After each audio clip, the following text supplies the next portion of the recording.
I didn't argue with her. That's the part people always expect me to dramatize. But I didn't. My mother was sitting on the edge of her bed, one hand pressed to her chest, trying to pretend she wasn't short of breath. 82 years old, and still apologizing for needing help.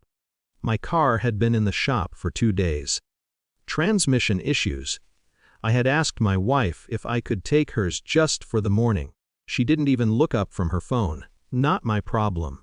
Figure it out. No anger.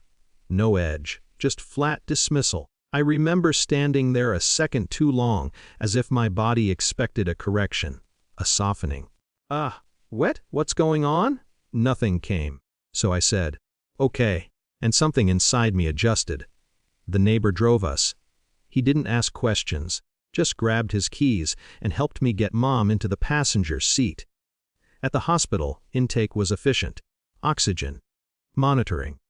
A nurse with tired but kind eyes asking about medications. I signed the forms alone. While we waited, Mom squeezed my hand and whispered, "I'm sorry to be trouble." That word again. Trouble, I told her she wasn't. And I meant it. What I didn't say was that I was thinking about how easily someone I share a house with had stepped aside when it mattered. Not angrily. Just easily. There's a difference between refusing and not even registering that you've refused something important. Mom was discharged late that evening with medication adjustments and strict monitoring instructions. I took her back to her apartment and decided to stay the night. She insisted she'd be fine. I stayed anyway. At some point around midnight, I realized my phone had died. I hadn't checked it all day. I plugged it in but didn't turn it back on. It felt strangely peaceful. No managing moods, no anticipating reactions, no explaining, just quiet responsibility. The next morning, I turned it on. 31 missed calls, a string of messages that started with, "Where are you?" Thens, "Why aren't you answering?" Then, "This is ridiculous."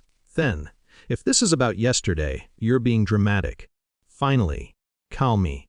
Now, I stared at the screen for a long time. It wasn't fear in the messages. It wasn't concern for my mother. It was loss of control. I texted one line, handling it. I didn't call.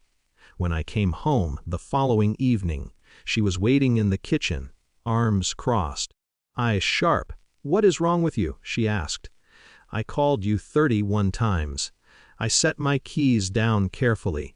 I was handling my problem." The same words she had used, not mocking, not raised, just factual. She opened her mouth, then closed it. For the first time, I saw confusion instead of certainty. "You could have told me where you were. You could have helped," I said quietly. Silence settled between us. Not explosive, just exposed. It wasn't one moment that changed things. It was the absence of something. I stopped asking. Not out of spite, out of recalibration. When Mom needed follow-ups, I arranged transportation. When scheduling got complicated, I adjusted my work hours. I didn't consult. I informed. "I'll be out Thursday afternoon. I'll be staying with Mom Saturday night." No tension in my voice.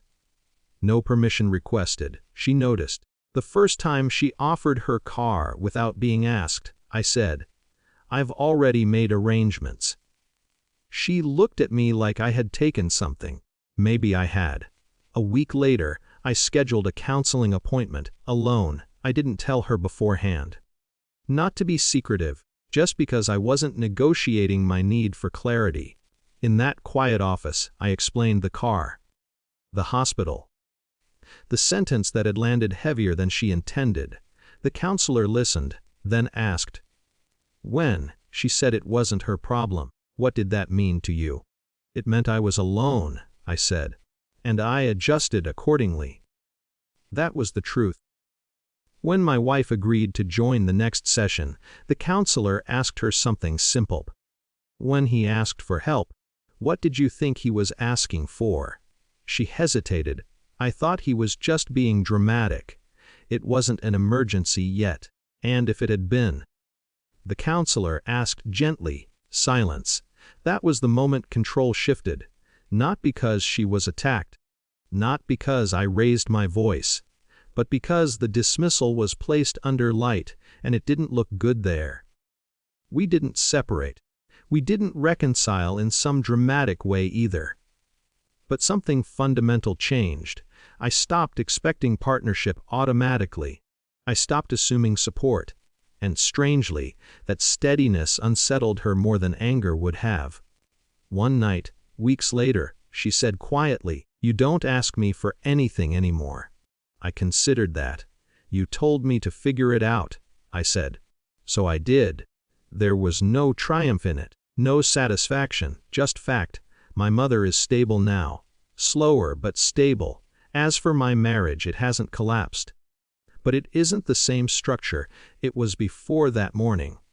When someone shows you what they consider their responsibility, you believe them, and then you decide yours. I did, quietly.